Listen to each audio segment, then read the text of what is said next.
Na današnji skupščini delničarjev Nove Ljubljanske banke se je odločalo o sklepu o odobrenem kapitalu banke v višini nekaj več kot 49 milijonov evrov, s katerim bi za določeno obdobje lahko zagotovili treznost kapitala banke glede na vse zahteve regulatorjev.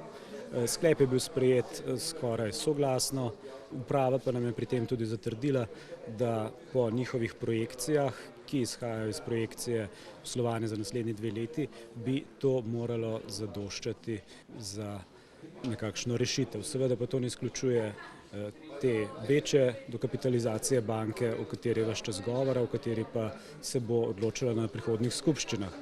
Ja, jaz bi komentiral predvsem to, da je bil ta sklep, da se izvede dokapitalizacija, ki bo omogočila v bistvu doseganje kapitalske ustreznosti, ki je predpisala Banka Slovenije, da je bil sprejet, da je to dobra novica za banko. Želel bi pa poudariti, da pravzaprav ostaja pa dejstvo, da je po 2 letih pogovorov med največjimi lastniki ni bilo soglasja o načinu dokapitalizacije, niti o pogojih, po katerih naj bi novi lastniki potencialni vstopili v banko. To pomeni, da pravzaprav je pred upravo, ki je zdaj dobila pooblastilo s soglasjem nadzornega sveta, velika naloga in brez tega dogovora med največjimi lastniki seveda te dokapitalizacije ne moremo speljati. Sprav prvi korak je narejen, je pa še dolga pot in pogoji so podobni. Največja lastnika se morata vsekakor okoli tega dogovoriti. Povedal bi pa še nekaj, da verjetno tudi časovni rok, ki ga je določila Banka Slovenije do konca leta 2011, verjetno nam do tega roka ne bo uspel in pričakujejo se tudi kakšni ukrepi s strani Banke Slovenije glede tega. Pod drugo točko pa se je odločilo o predlogu Agencije Republike Slovenije za upravljanje kapitalskih naložb, ki je predlagala zamenjavo 4 članov nadzornega sveta z novimi.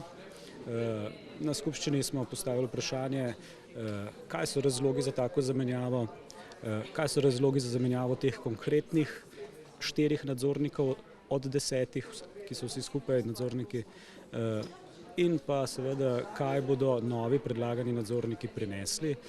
Odgovor na to vprašanje enostavno nismo prejeli, zato smo glasovali proti. Izkazalo se je, da je pa na koncu, da pa je bila proti tudi sam predlagatelj, Agencija za upravljanje kapitalskih naložb. Največji delničar je izražal nezadovoljstvo očitno z predlogom za odpoklic tudi vas iz nadzornega sveta.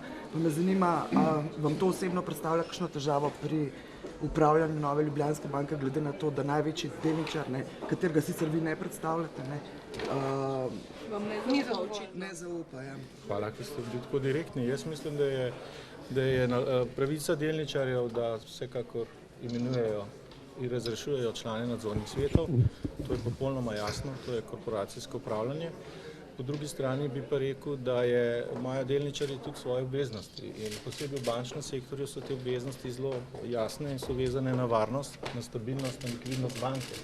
In ukrep Banke Slovenije v bistvu pomeni, da imajo delničarji nalogo, da ali sami dokapitalizirajo banko ali pa omogočijo dokapitalizacijo. In jaz mislim, da tudi kadrovske poteze v tem trenutku, ki je to glavni cilj banke, morajo biti v kontekstu doseganja tega cilja. Če ste lahko bolj natančni, se pravi za vas osebno to ne predstavlja nobene ovire pri upravljanju banke? Moja osebna počutja in kolegov, ki so tudi v tem paketu, pravzaprav niso važna. Važno je, da bomo to nalogo profesionalno speljali do konca in v korist banke. In glavna naloga te banke trenutno ni profitabilnost, ampak varnost, likvidnost in stabilnost. Veste, dokapitalizacija banke, kdaj pa boste šli na trg po ta denar ali pričakujete od države pomoč? Ne gre. Zdaj, tako kot smo zapisali v samem gradivu, da najprej morajo ključni lastniki povedati, kakšno je njihovo mnenje, stališče okrog tega, kako oni vidijo, ali lahko zagotovijo kapital ali ne. Ukolikor ne, potem gremo na trg. Na koncu je tudi včeraj, če ste bili pozorni, vrh držav v evroobmočju sklenil, da primarno treba iskati kapital na trgu. Če tega ni moč najti na trgu, potem seveda lahko države poskrbijo za svoje sistemsko pomembne banke. In če tudi to ne bi bilo možno, na koncu ta Evropski sklad za restrukturiranje, ki na koncu tudi lahko pomaga pri dokapitalizaciji bank. Glede na stanje v Sloveniji, na javne finance v Sloveniji, realno pričakovati opcije, je sploh opcija odprta, da bi šli v Evropo v žice za ta denar?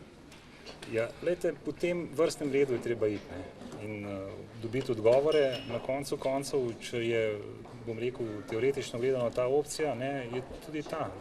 Na koncu koncev, če drugih ni možno realizirati, ne, na voljo. No pa kakšne korake boste zdaj vi povlekli vnaprej? Odločba Banke Slovenije zaenkrat je še do konca leta, ne, povečanje kapitala, dogovora med lastniki očitno nekako ni bilo. Kako boste zdaj ravnali? Tako kot smo rekli, ključni lastniki razumem, da komunicirajo med sabo, da so sposobni sprejeti nek dogovor, ne. Seveda je pa verjetno to medvladje problem, ne. In verjetno bo treba v tem kontekstu iskati rešitve, pripraviti paket, ne, če paket oziroma dogovor možno najti, ne, počakati, da bo vlada konstituirana in takrat se odločiti. Boste zaprosili Banko Slovenije za podaljšanje roka za izpolnitev odločbe? Če bo prišlo do takega dogovora in seveda, če se bodo ključni lastniki s tem strinjali, verjetno je to edina možna in realna pot. Lahko nekaj še vprašam. Vaša strategija, ki ste jo sprejeli tudi zaradi krepitve kapitala banke, ne, temelji na dezinvestiranju. Danes je pa centralna banka rekla, da krepitev kapitala z dezinvestiranjem ne pride več v poštev, ampak samo še novi kapitalski vložki. Poglejte, v teh okoliščinah se je izkazalo, da z dezinvestiranjem ne pridemo daleč. Ne samo mi, ki smo probali prodati eno banko, tudi druge banke v širšem evropskem prostoru, pravzaprav se soočajo z omejenimi možnostmi za prodajo nestrateških naložb. In dezinvestiranje lahko pripelje celo do paradoksalne situacije, da delaš dodatno izgubo. Seveda zato je treba to delati s pametjo, preudarno, in zato dezinvestiranje ne more biti ključni temelj za sproščanje kapitala oziroma zagotavljanje ustreznih kapitalskih količnikov. Torej lahko pričakujemo, da boste upočasnili proces dezinvestiranja? Tako nekako. Ne. Mi bomo imeli odprte oči in preverjali tržne možnosti, in če bo seveda možno zadeve dezinvestirati, da ne bi s tem nastala dodatna izguba, bomo to naredili, sicer je treba pa zadevo podaljšati v nedoločeno prihodnost. Kaj pa Mercator prodaja, če smo pri temu, ne ustvariti izgubo z odprodajo, ne? Pač, ne, v javnosti krožijo številke, kakšne ponudbe so na mizi, komentar. Nadaljujemo s prodajo. Bo prodan na koncu Agrokorja. Glejte, veliko stvari je treba narediti, da bi sploh prišlo do dogovora, ne, o prodaji, potem so še neka dovoljenja, ne, ki jih je potrebno pridobiti, tako da začeli smo to pot. Vprašam drugače, a je, glede na trenutno situacijo NLB-ja, kateri kriteriji razen cene bi še prišli v poštev, da bi lahko pač prevagali v drugo smer? Glejte, zagotovo ne gre samo za ceno. Ne. Mi želimo oziroma s prodajo želimo doseči kakšen drug cilj. Ne. Ni namen, da bi komitenta izgubili. Naš namen je, da bi imeli dolgoročno komitenta, da bi z njim še naprej delali, da bi delali morda celo v večjem obsegu in seveda, da bo tudi ta komitent imel kaj od te prodaje. Torej gre za to, da bi tudi drugi deležniki imeli določene koristi od take transakcije. To pa slaba banka, projekt slabe banke, ki jo napoveduje ena od strank. A jo rabo ali ne rabo?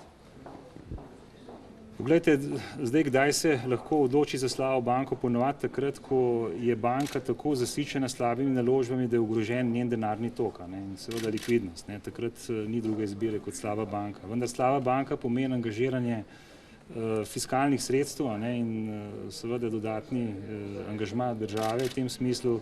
Skratka, treba imeti denar za to, to hočem povedati.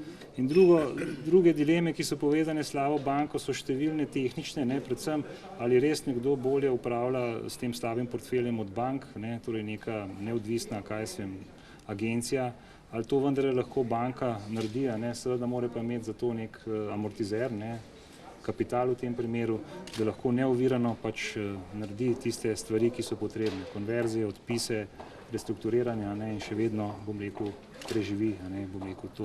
Gospod Jaševič, glede na to, da ste sami stopali na zavoro pri prodaji svojih naložb, ki jih imate v lasti, zakaj potem nadaljujete s postopki prodaje prvovrstnih delnic slovenskih podjetij, največjih slovenskih podjetij, Mercatorja, Uniona, Cinkarne Celje in vrste drugih podjetij?